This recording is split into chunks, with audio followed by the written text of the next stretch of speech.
Go on, Tom. Go on, Tom. Yeah! Get in there, Danny Fairbrass! I'm going to talk to you about how to tie the rig that I caught the TBC on from the underwater test takes. First of all, the hook link. It was 25-pound boom and it was crimped at either end.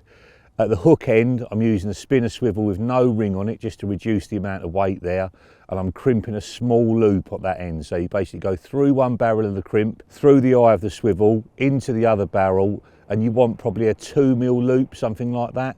Put it into the jaws of the crimp so the barrels are lined up with the little grooves in the jaws, so you're not crimping it flat. Squeeze it down and you will easily get 25-pound breaking strain out of that. And then at the other end, I'll do it about 5 inches long. I've crimped a loop so I can loop it onto a quick change swivel. I'm putting sticks on these rigs because I felt that was probably the way to go in that session.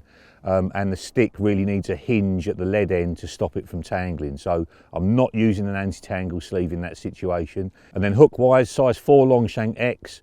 I always test the hook in my nail first to make sure it is super, super sharp.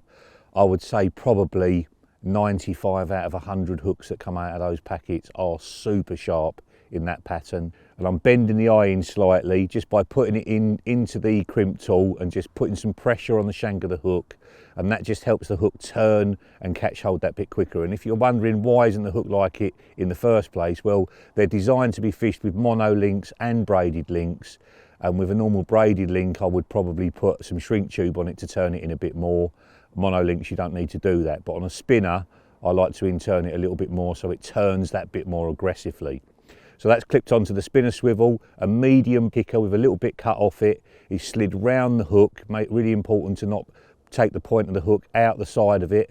So you have to slide it round the bend of the hook so it doesn't nick and just cover up that join. You can do it with shrink tube, but I just find that the kickers are so much easier to use. And then I'm tying a soft hair. Rather than having a swivel sliding up and down the hook as you would with a pop-up, I like to tie a soft hair. I like the bait to stay in position sort of up that top part of the hook rather than sliding backwards and forwards. And we found definitely on the underwater, anything that was wobbling about, the fish would ignore it. It had to be touching the lake bed and not moving for the fish to pick it up on them hard spots. And that's something you can put into your fishing. If you're fishing on hard gravel, probably a lot of the time, myself included, we are using too buoyant a hook bait. So having the bottom part of the bait touching the lake bed will definitely get you more bites in that situation. So I'm tying my favourite whipping knot onto the hook, do a big loop underneath the hook, wrap around the hook once going up, wrap around again going down so you cross over to form a figure of 8, and then keep turning down towards your fingertips sort of 6 or 7 times, and then you're pulling the little tiny tag end tight in order to form the knot and tighten it down. Cutting off the end of the knot underneath it, and then the top part of it, I'm just folding it over, sort of measuring it up against the hook bait so I get it roughly the right length, folding it over and doing a simple overhand knot in it. If I tie it too long, I'll do a second overhand knot to shorten it down. If you tie that rig regularly, you will tie the hair the right length the first time.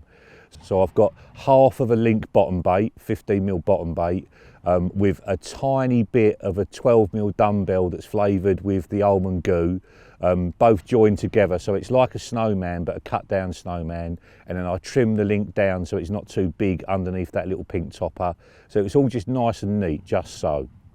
And then lead system wise, I'm fishing a running lead clip, so I've squeezed the eye of the swivel. It's a size 8 quick change swivel. I've squeezed that eye so it's oval, so it only just pulls into the lead clip under the tiniest amount of tension. So when that fish picked it up and shook its head, the lead comes sliding away. There was no anchor point for the fish to get rid of the hook with, as happened on the first take, and he was hooked and he was away, he was running. And that's finished off with a standard lead clip, a tail rubber to fit the nano tubing. That dark matter tubing is so supple, so thin, just picks up the contours of the bottom, really easy to thread, and just stops the whole thing tangling when you're casting it out there. And you can see when it's laying on the bottom, it's really, really well camouflaged. The brown leads that we do and the brown tubing blend in perfectly on those clear spots. And that is it basically. So it's basically a running lead clip with a very short stiff hook link and a very, very aggressive turning hook. And if you haven't watched the test tapes, where have you been? I'm sure there's something coming up on the screen now that is covering me up, that links into it. You will learn so much from it. It will add to your fishing. It will definitely entertain. Check it out.